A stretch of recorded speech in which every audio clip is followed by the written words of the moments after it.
Eu vou contar para vocês uma história que aconteceu comigo em 1859. Um padre amigo meu veio perguntar se eu topava trabalhar como enfermeiro na casa de um coronel. Esse coronel morava no interior e um padre lá do interior entrou em contato com esse meu amigo, perguntando se ele conhecia alguma pessoa discreta, alguma pessoa séria, comprometida, que trabalhasse como enfermeiro, e ele resolveu me indicar. Ele disse que o coronel era uma pessoa muito difícil, uma pessoa... Era um homem idoso e que vários enfermeiros já tinham passado por lá. Eu resolvi aceitar a proposta, estava precisando de dinheiro, o dinheiro era bom, então eu resolvi aceitar. Fui até essa cidade do interior, chegando na casa do coronel, eu encontro ele sentado na varanda, e quando eu me aproximo, ele olha pra mim e diz assim: os enfermeiros são tudo uns vagabundos, só querem saber de comer, dormir. Sem contar que o último ainda era um gatuno. Tu é gatuno? Eu falei, não. Aí ele me olhou assim e disse: como é que é teu nome mesmo? Procópio Colombo? E eu disse: não, meu nome é Procópio Valongo. Aí ele disse pra mim assim: eu vou te chamar só de Procópio. Eu falei: tanto faz. Naquele momento a gente já começou a se dar bem. Ele chegou a dizer pro padre, pra esse meu amigo, que eu era um dos mais simpáticos. Mas essa nossa relação boa, ela durou 7 dias. 7 dias. Depois desse tempo, ele começou a me tratar como todos os outros enfermeiros. Ele gritava, ele me xingava, ele me maltratava, ele dizia coisas absurdas pra mim, dizia que eu não fazia as coisas. E eu não dava muita bola, porque afinal de contas eu precisava daquele trabalho. Até que chegou um dia e do nada ele pegou aquela bengala dele, tacou 2 vezes na minha cabeça e eu pensei: chega, deu, eu não vou mais ficar aqui. Esse velho é doente, esse velho faz isso por conta de tudo que ele já passou na vida com essas doenças, e a principal delas era um aneurisma que ele tinha na cabeça, mas eu não vou ficar aqui sendo maltratado. Levantei, fui pro meu quarto arrumar as minhas coisas porque eu estava decidida a ir embora. O velho veio atrás de mim e disse: não leve isso tão a sério, rapaz, fique aí, eu não tenho ninguém, você também vai fazer o que lá de volta no Rio de Janeiro, fique aí, no final das contas você vai até participar do meu velório. Eu resolvi pensar melhor, afinal de contas eu precisava de alguém para me substituir, eu ia ter que falar com o padre, ia ter que falar com os médicos que cuidavam dele, e resolvi ficar. Ele não me maltratou por alguns dias, mas depois tudo voltou a ser como era. Eu percebi que ele começou a fazer o testamento dele. Chamou um escrivão lá na casa que a gente morava. Ele tratou o escrivão do mesmo jeito que ele tratava todo mundo. Ele xingou, ele brigou, mas afinal de contas ele não tinha mais ninguém. Era eu, ele, alguns amigos de vez em quando iam visitar, mas não ficavam muito tempo, porque ninguém suportava aquele velho. Até que eu vou contar pra vocês o que aconteceu na noite do dia 24 de agosto. Eu tava ali ajudando ele a jantar, ele teve um ataque de raiva e do nada ele pegou uma moringa na mão e jogou na minha direção. Aquela moringa bateu no meu rosto assim, e na hora eu senti aquela dor e começou a me dar uma raiva, um ódio daquele velho, que eu larguei o que eu tinha na mão, pulei no pescoço dele, comecei a apertar o pescoço dele com força. O velho começou a se debater, quanto mais ele se debatia, mais eu apertava, até que ele parou de se debater e eu soltei o pescoço dele. Nessa hora eu me dei conta que ele estava morto. Provavelmente aquele aneurisma que ele tinha na cabeça tinha rompido e ele estava ali morto em cima da cama. Eu saí correndo do quarto, fui para a sala, fiquei muito angustiado, andava de um lado para o outro, botava as mãos na cabeça, eu não sabia o que eu fazia, eu não sabia explicar o que tinha acontecido, eu só sabia pensar que eu tinha matado ele.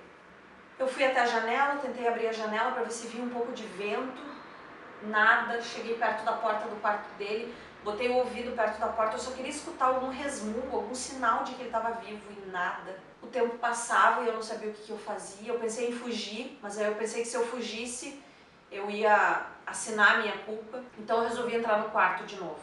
Eu fui me aproximando devagar, chegando perto da cama, meu coração foi batendo forte, assim, foi disparando, eu comecei a suar. E eu não tive coragem de chegar de uma vez só na cama, eu fui chegando aos poucos. Quando eu cheguei perto da cama que eu olhei, estava ele lá com os olhos arregalados, a boca meio aberta. Eu dei um passo para trás, assim, assustado, e eu vi no pescoço dele, assim, as marcas das minhas unhas.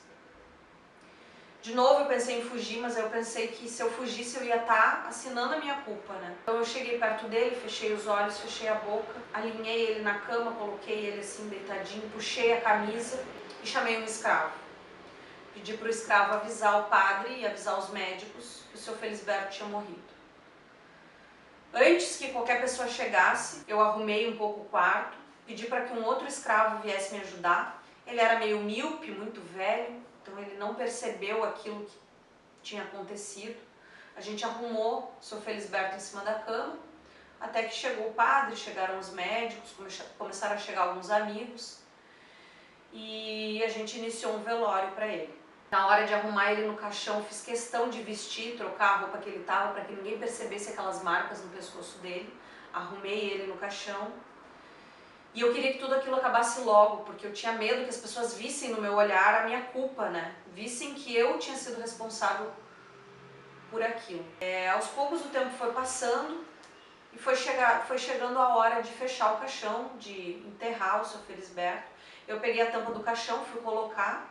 E aí um dos amigos que estava por ali me viu com as mãos trêmulas assim e ainda disse: coitado do Procópio, era tão maltratado pelo seu Felisberto e tá ali todo triste. Eu não conseguia olhar as pessoas nos olhos, eu só olhava para o chão e eu queria que tudo aquilo acabasse logo. O seu Felisberto foi enterrado e eu pude voltar então para o Rio de Janeiro. Só que eu voltei para o Rio de Janeiro e a única coisa que eu não tinha era paz com a minha consciência. Eu pensava que eu era o responsável por aquela morte, apesar dos médicos dizerem que ele não ia durar muito tempo. As doenças que ele tinha iam matar ele muito rapidamente. Talvez ele durasse 1, 2 semanas. E os meus amigos perceberam que eu estava mal ainda com aquela situação. Eu ainda ouvia algumas vozes, eu via alguns vultos, eu tinha pesadelos, eu não dormia bem. E as pessoas me diziam: esquece ele já está morto. Até que 1 semana depois que eu tinha chegado no Rio de Janeiro, eu recebo uma carta do padre lá do interior, dizendo que eu era o herdeiro de tudo que o seu Felisberto tinha. Na hora eu não conseguia acreditar, eu achei que eu não estava entendendo direito o que estava escrito naquela carta. Eu pedi para os meus amigos lerem e todos que liam a carta diziam: é isso mesmo, você é o único herdeiro do seu Felisberto. Cheguei a mostrar a carta para o meu irmão e ele ainda disse para mim: nossa, ele gostava mesmo de ti, né? E eu: Só que na carta dizia que eu tinha que ir até a cidade para poder assinar os documentos e receber então a herança. Eu só pensava que eu ia pegar todo aquele dinheiro, tudo que ele tinha, e eu ia fazer caridade, eu ia doar para as pessoas. Eu não podia ficar com aquele dinheiro, afinal de contas eu era o responsável pela morte dele, eu não podia ficar com aquilo. Então eu decidi ir para o interior e encontrar o padre. Conforme eu ia me aproximando da cidade, as lembranças iam vindo. Chegando lá, eu me deparei com as pessoas, todas vieram me cumprimentar, dizer que o seu Felisberto tinha sido muito generoso de deixar a herança dele para mim e que realmente ele devia gostar muito de mim. Eu fui me dando conta da quantidade de dinheiro que ele tinha, da quantidade de dinheiro que eu estava herdando naquele momento. E aí, por um momento, começou a passar pela minha cabeça que talvez não fosse necessário eu doar tudo aquilo que ele tinha, né? Que eu poderia doar uma parte para os pobres, fazer uma doação para a Santa Casa, mas era muito dinheiro. Eu ainda pensava que talvez eu não merecesse aquele dinheiro, porque quando eu pensava no que tinha acontecido, no crime que tinha acontecido, eu não me achava merecedor daquilo. Mas afinal de contas, foi um crime ou foi uma luta? Porque ele me atacou primeiro, eu só me defendi. Conforme o tempo foi passando e eu fui recebendo a herança dele em dinheiro, cada vez mais a ideia de fazer uma doação de tudo aquilo que eu estava recebendo foi se afastando. Eu peguei uma parte daquele dinheiro, eu construí um túmulo de mármore para ele, lindo, enorme, e as minhas memórias foram ficando mais fracas. Conforme as pessoas iam falando do coronel, e às vezes elas falavam mal do coronel, eu ainda o defendia. E dizia que eu perdoava ele por tudo que ele tinha feito. Quando eu morrer, se alguém quiser construir um túmulo de mármore para mim, eu gostaria que tivesse o seguinte epitáfio: bem-aventurados os que possuem, porque eles serão consolados.